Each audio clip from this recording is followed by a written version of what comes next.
Thanks for that, Mike. We appreciate it. We have got to head back into San Marco. We've been talking about high tide, waiting for that. It's around noon or so.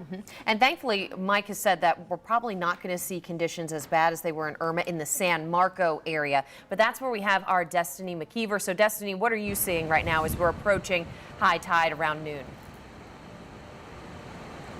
I was just talking to my photographer a moment ago, and we're seeing those wind gusts. That's what we're seeing out here.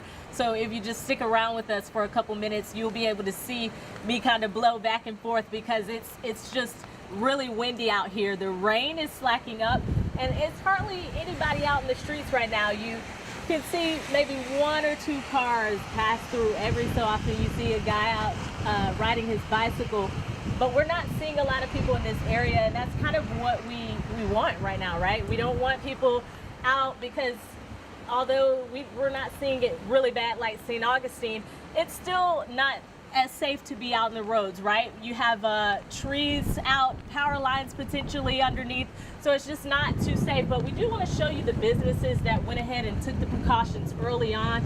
They're boarded up out here in 5 Points. You see sandbags in front of the spice and tea exchange. So a lot of people taking the necessary precautions because, as you mentioned, Irma really impacted this area 5 years ago.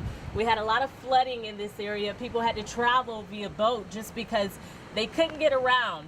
It was a lot of flooding, but they did take those necessary precautions. So we will be just continuing to stay out here and bring you any updates, but the wind is really the story right now. Back to you all.